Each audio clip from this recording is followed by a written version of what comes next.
স্বপ্নটা প্রথমে দেখেছিল একটি শিশু, আর সেই স্বপ্নকে আজ বাস্তবে রূপ দিল এমন একজন মানুষ যিনি কিংবদন্তি হওয়ার পথে হাঁটছেন। ফুটবল দুনিয়ায় কিছু গল্প থাকে কেবল ট্রফি জেতার, আর কিছু গল্প থাকে একটা পুরো জাতির হারিয়ে যাওয়া বিশ্বাসকে ফিরিয়ে আনার।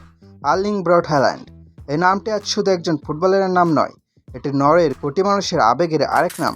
ফিরে যাওয়া যাক একটু অতীতে।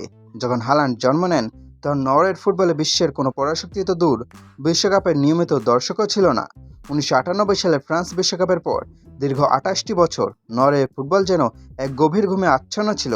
যে ছেলেটি নিজের জীবনের প্রথম 25টি বছর পার করে দিল, সে কখনো গ্যালারিতে বসে কিংবা টিভির পর্দায় নিজের দেশকে বিশ্বকাপে খেলতে দেখেনি। একটা দেশের ফুটবল যেখানে থমকে গিয়েছিল, সেখান থেকে শুরু হয় এক অবিশ্বাস্য রূপকথা। ইতিহাসের কি অদ্ভুত পরিহাস। হল্যান্ডের জন্ম হয়েছিল ইংল্যান্ডের লিডসে। নিয়তির হাতছানি ছিল দারুণ। তিনি চাইলে থ্রি লায়ন্স বা ইংল্যান্ডের সাদা জার্সি গায়ে জড়াতে পারতেন। হ্যারিকেন, বুকায়ো সাকাদের সাথে কাঁধে কাঁধ মিলে বিশ্বজয়ের মঞ্চে অনায়াসেই পা রাখতে পারতেন। সেখানে ছিল গ্ল্যামার, ছিল তারকা খ্যাতি, আর ছিল সহজেই ট্রফি জেতার নিশ্চয়তা। কিন্তু রক্তে যার নরওয়ের মাটির টান, তাকে কি অন্য দেশে টলাতে পারে? হল্যান্ড বেছে নিলেন নিজের বাবার দেশ নরওয়েকে, একটি দল যাদের বিশ্বকাপে ফেরার স্বপ্নটাই ধুলোয় মিশে গিয়েছিল, যেখানে বড় কোনো তারকা ছিল না বিশ্বমঞ্চে লড়াই করার মতো আত্মবিশ্বাস। অনেকেই বলেছিল এটা হল্যান্ডের ক্যারিয়ারের সবচেয়ে বড় ভুল সিদ্ধান্ত, কিন্তু হল্যান্ড জানতেন অন্যের তৈরি করা রাজপ্রাসাদের রাজা হওয়ার চেয়ে নিজের ধ্বংসস্তূপে দাঁড়িয়ে নতুন সাম্রাজ্য করার আনন্দ অনেক বেশি। আর তারপর এলো সেই মহেন্দ্রক্ষণ, 2026 বিশ্বকাপ বাছাই পর্ব।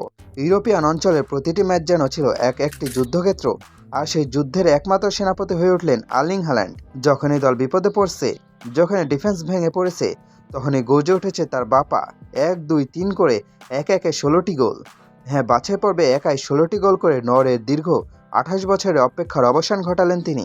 ভাবুন একবার, যে ছেলেটি ছোটবেলা থেকে কখনো নিজের দেশকে বিশ্বকাপের মাঠে দেখেনি, সেই ছেলেই আজ নিজের কাঁধে পুরো দেশকে বিশ্বমঞ্চে টেনে তুলল।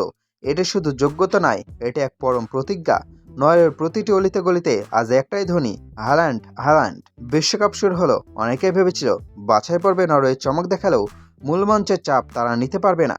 কিন্তু তারা ভুলে গেছিল এই দলে একজন সিমুলেটর আছেন, একজন গোল মেশিন আছেন। নিজের প্রথম বিশ্বকাপ খেলতে নেমেই হ্যালান্ড বিশ্বকে স্তব্ধ করে দিলেন। একের পর এক ডিফেন্স চুরমার করে তিনি এখন গোল্ডেন বুটের লড়াইয়ে। এই মুহূর্তে তার নামের পাশে জলজল করছে 5টি গোল। সর্বোচ্চ গোলদাতাদের তালিকায় তার উপরে আছেন কেবল 2 জন, ফুটবলের জাদুকর লিওনেল মেসি আর তার চির প্রতিদ্বন্দ্বী কিলিয়ান এমবাপ্পে। ভাবা যায় জীবনের প্রথম বিশ্বকাপেই ফুটবলের সর্বকালের সেরার সাথে টক্কর দিচ্ছেন নরওয়ের এই তরুণ। আজকে রাতটা ছিল অন্যরকম। নকআউট পর্ব, রাউন্ড অফ 32। প্রতিপক্ষ আফ্রিকার পরাশক্তি আইভরি কোস্ট। মাঠের লড়াইয়ে কেউ কাউকে এক চুল ছাড় দিচ্ছে না। স্কোর লাইন 1-1 সমতা। ঘড়ির কাঁটা টিকটিক করে এগিয়ে চলছে। 86 মিনিট পার হয়ে গেল। পুরো নরওয়ে তখন টিভির পর্দার সামনে স্তব্ধ। গ্যালারিতে বসা হাজার নরওয়েজিয়ান সমর্থকের চোখে মুখে স্বপ্নভঙ্গের আতঙ্ক।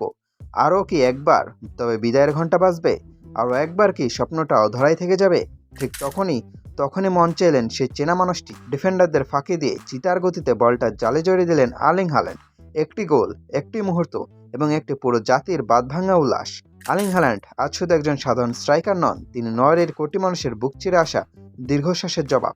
তিনি ভেঙে যাওয়া স্বপ্নের জোড়া লাগানো এক প্রতীক।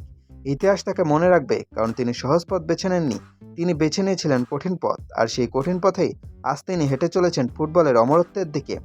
নরওয়ের স্বপ্ন এখন আর কেবল স্বপ্ন নয়, হ্যালান্ডের পায়ে ভর করে তা এখন বাস্তব।